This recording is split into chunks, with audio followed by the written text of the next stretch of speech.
ప్రతిఘటన టీవీకి స్వాగతం. క్షణక్షణం మీకోసం. పార్లమెంట్ ఎన్నికల వేళ రాష్ట్ర రాజకీయాల్లో కీలక పరిణామాలు చోటు చేసుకుంటున్నాయి. భారత రాష్ట్ర సమితి పార్టీకి ఇప్పటికే పలువురు ఎంపీలు, ఎమ్మెల్యేలు, కీలక నేతలు గుడ్ బై చెప్పగా తాజాగా ఈ రోజు మరో యువనేత పార్టీని వీడారు.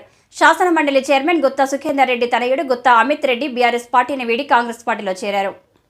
తెలంగాణ కాంగ్రెస్ వ్యవహారాల ఇన్ఛార్జ్ దీపదాస్ మున్షి, సీఎం యనమల రేవంత్ రెడ్డి, మంత్రి కోమటిరెడ్డి వెంకటరెడ్డి సమక్షంలో ఆయన కాంగ్రెస్ పార్టీలో చేరారు.